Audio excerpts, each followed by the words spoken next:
अस्सलामुअलैकुम। तो आज हम पढ़ने लगे हैं टी.एस. इलियट, उसका ट्रेडिशनल एंड इंडिविजुअल टैलेंट जो उसने लिखा था। ऐसे बेसिकली ये ऐसे जो है तीन पार्ट्स पे मुश्तमिल है। तो in his first part the essay deals with the Eliot's concept of tradition. तो पहले इसने बताया कि ट्रेडिशन क्या होती है। इस ऐसे को उसने 3 पार्ट्स दिए हैं। पहले पार्ट में उसने ट्रेडिशन का डिफाइन किया है। In his second part he mentions his well-known theory of impersonality, or in his third part he he draws the conclusion which comes at the entire discussion. So Eliot कहता था कि एक poetic creation में, एक poetic form में, एक process of poetic creation में जो मेन चीज़ है ना, वो राइटर का माइंड है। ठीक है, उसने कहा है कि जो राइटर का माइंड है ना, वो एक सिग्निफिकेंट रोल प्ले करता है एक पोइटिक क्रिएशन में जो वो काम लिखता है। ठीक है, so he stresses the supreme role of the mind of the poet in the process of poetic creation. ठीक है, अब उसने ट्रेडिशन के बारे में क्या कहा है।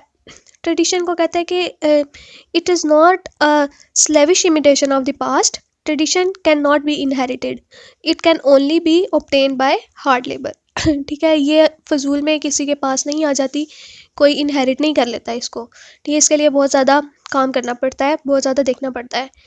और ट्रेडिशन सिर्फ वही लोग इनहेरिट कर सकते हैं, वही लोग हासिल कर सकते हैं जिनके पास हिस्टोरिकल सेंस होती है। ठीक है, tradition can only be obtain bye those who have historical sense. तो अब हिस्टोरिकल सेंस क्या होती है। हिस्टोरिकल सेंस का मतलब होता है परसेप्शन। यहाँ पे जो हिस्टोरिकल सेंस है वो परसेप्शन के अंडर आ रही है। ठीक है, इसमें पास्ट की पास्टनेस नहीं देखनी, सिर्फ इसमें पास्ट की प्रेजेंस भी देखनी है। ठीक है, हम ये कह सकते हैं कि historical sense involves the perception not only pastness of the past but also its presence. ठीक है, तो अब बेसिकली ट्रेडिशन होता क्या है, मीनिंग ऑफ ट्रेडिशन क्या है। इलियट ने ट्रेडिशन को कहा है कि ये जो है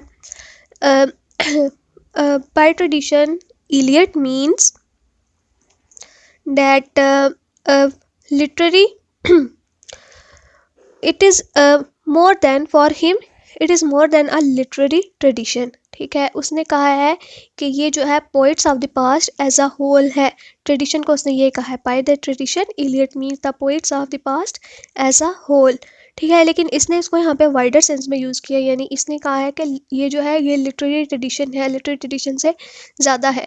और इस ट्रेडिशन में पोइट के सोशल फैक्टर, पोइट के हिस्टोरिकल फैक्टर, पोइट के इकोनॉमिक एंड कल्चर फैक्टर्स जो कि पोइट के माइंड को इन्फ्लुएंस कर रहे होते हैं, वो सब कुछ आ जाता है।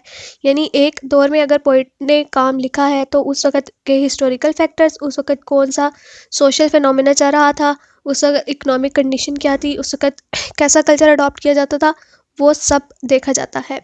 ठीक है, no writer has values in isolation. So वो कहता है कि कंपैरिजन जो है वो प्रेजेंट राइटर का पास्ट राइटर्स के साथ जो है बहुत ज़रूरी चीज़ है। कंपैरिजन जो है वो सिग्निफिकेंट है, उसकी बहुत ज़्यादा इंपॉर्टेंस है। और ट्रेडिशन जो है कभी भी फिक्स नहीं होती, ये कंटिन्यूसली चेंज होती रहती है। ठीक है, पहले तो ये कि जो पास्ट है, पास्ट डायरेक्ट और गाइड करता है प्रेजेंट को, और जो प्रेजेंट है वो मॉडिफाई करता है पास्ट को, मॉडिफाई भी करता है, अल्टर भी करता है। जब एक नया काम लिखा जाता है, if a new work of art is created, तो अगर एक नया वर्क ऑफ आर्ट बना है तो जो पूरा पास्ट होगा वो उससे, पूरे पास्ट ट्रेडिशन जो होगी वो उससे मॉडिफाई होगी। ठीक है, पास्ट को देखना ज़रूरी है।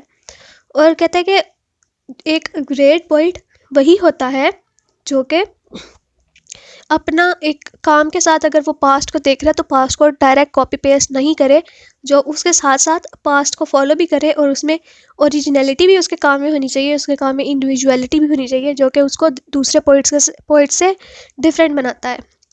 ठीक है, इस काम में सिर्फ हिस्टोरिकल सेंस चाहिए, जो कि कभी कोई भी इनहेरिट नहीं होती है।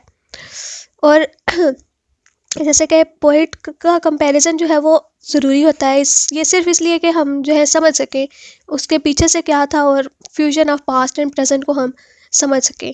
ठीक है, इन कंपैरिजन से हम उसके अंदर से ट्रेडिशनल एलिमेंट और उसका इंडिविजुअल एलिमेंट देखते हैं कि उस वक़्त ये ट्रेडिशन थी, लेकिन जब इसने लिखा तो इस वक़्त ये ट्रेडिशन चल रही थी। ट्रेडिशनल एलिमेंट अलग हो गए और उसका इंडिविजुअल टैलेंट कि ये चीज़ तो इसने ये इस ट्रेडिशन को फॉलो करके ये तो पास्ट में भी पिछले वर्क और पार्ट में भी यही है, और अभी जो वर्क का पार्ट जो इस बंदे ने लिखा है इसका भी यही है।